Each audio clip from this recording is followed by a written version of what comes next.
G'day, mates. This is an excerpt from my book, Serious Minimalism: 7 Principles That Free You from Clutter.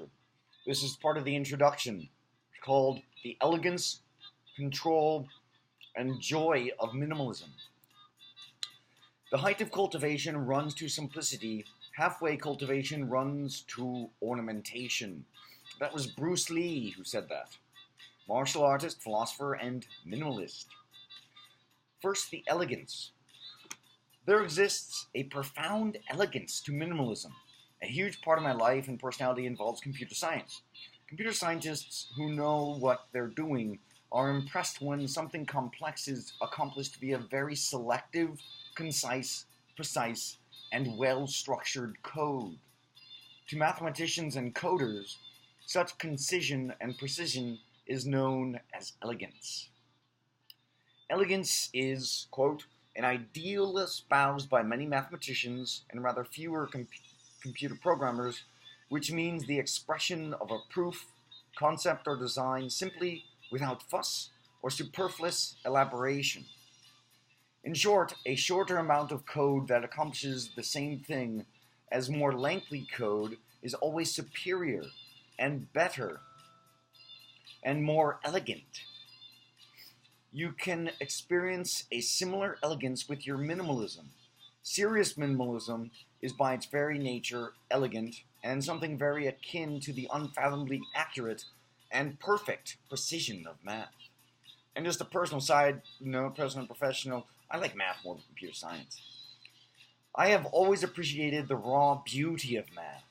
There are books written on the details of this, but from the curvature to a wave of an ocean crest to the elaborately ornate mathematical array of petals displayed in the Fibonacci series of some flora to other patterns of precision, math is abundant in nature. Math and its beauty and elegance permeates proper minimalism as well. But by engaging, practicing, and doing proper minimalism, you experience the beauty, peace, precision, and accuracy of math in your everyday life and work. Awesomeness defined! Here's a very, very preposterously small subset of the numerous ways of a much larger pool of examples minimalism improved and galvanized my life. Muscle mass.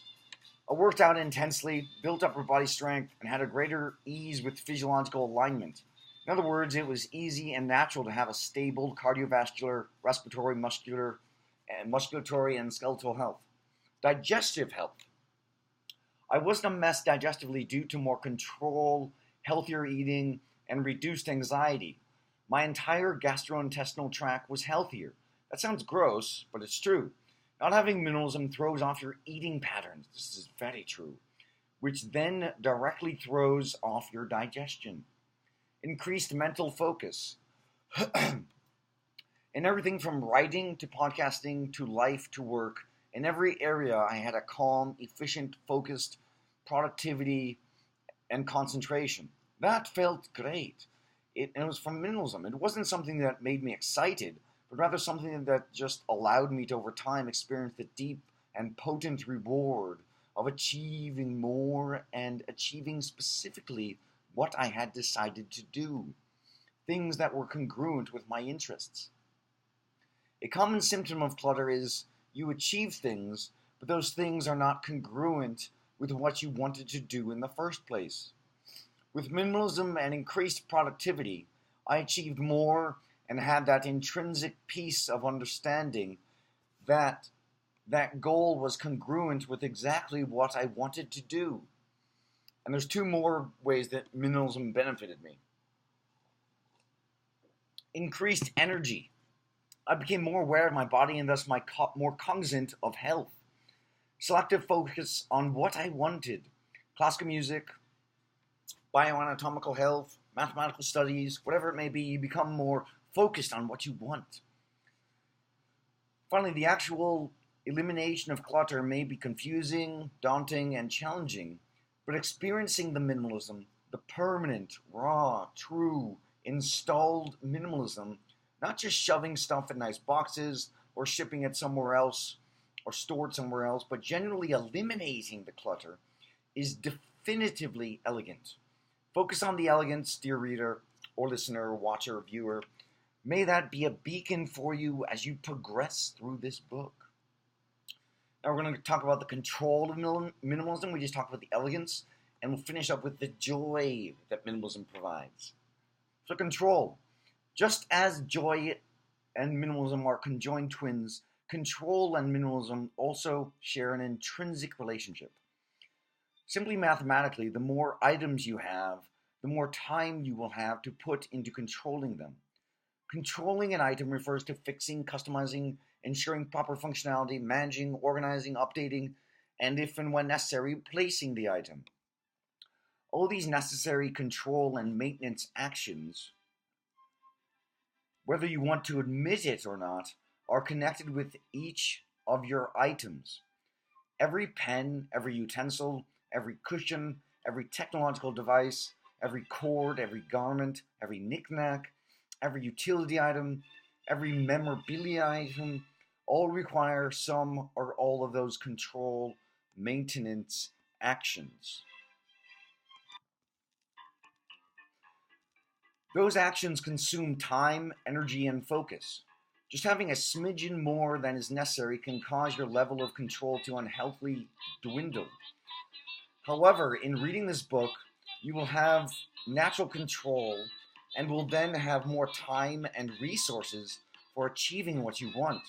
In short, less things means less things to worry about controlling, which consequently ensures peace and control. I had at one time, as most people do, far, far more than I needed. I very meticulously whittled down and very systematically eliminated unnecessary clutter. That was some of the most challenging work I'd ever done. Whittling down my items was more challenging than marathon training, and I did complete 2 marathons in 2003 in under 4 hours. But whittling down the clutter to achieve minimalism and the control you get from minimalism was harder than running a marathon. It's tough, mates. Minimalism takes a lot of work, but it's rewarding, and the rewards are control, elegance, and joy. That was some of the most challenging work I'd done. Whittling down those items was more challenging than training for a marathon. It was more emotionally exhausting, but the increase in control you experience with minimalism is phenomenally uplifting and buoyant. I eventually achieved a very elegant and joyful set of minimalist belongings, of which I have a lot of control, and of which are apex productivity items. I accomplished this by using the principles and techniques presented, crisply outlined and thoroughly explained in this book, Serious Minimalism, by myself, John Kosamorsky. By practicing and living as a minimalist, you have an unfathomably heightened amount of control in your life. Finally, the joy of minimalism. One of the major focuses of the branch of positive psychology is to define the definition of happiness and joy. It's needless to say, an elaborate definition involving cognitive mental states, emotions, physiology, and beliefs. But that complexity aside, minimalism does increase the amount of joy one experiences exponentially, and the amount of happiness. This may sound hokey, but joy increases as clutter decreases. It's an inverse relationship. As clutter goes down, joy and happiness goes up. It's okay to smile at that. It's true. You will soon discover the veracity behind the truism of the inverse relationship of clutter and joy. Increase the joy. Focus on what you want. The increasing of joy causes a smooth, consequential decrease in clutter, and vice versa. Again, this may sound hokey, but you will experience a focus shift where things of beauty, value, and utility that further work and perpetuate and increase happiness emerge. I remember hiking and camping in natural wilderness the first few months of 2010 in Australia, and hearing the symphony of birds in the morning, and then at night when the auditory symphony shifted to entirely different instruments as the nocturnal sounds emerge. Comparing that nature auditory natural masterpiece to deciding over which piece of junk to keep, well, in a place infected with horrendous cacophony of car sounds, even though I like cars now, was helpful. With minimalism, you end up being around more of the things that are definitely grand and truly awesome, like the sounds in nature. That is peaceful. I would be too bogged down with unnecessary obligations to even have the time to listen to and absorb the sounds of nature, which bring me tremendous joy and happiness, let alone be immersed in it without minimalism. By being exonerated from clutter via minimalism, all these free, rich, pure, uplifting things, sounds, and experiences can enter your senses in a way that creates more control.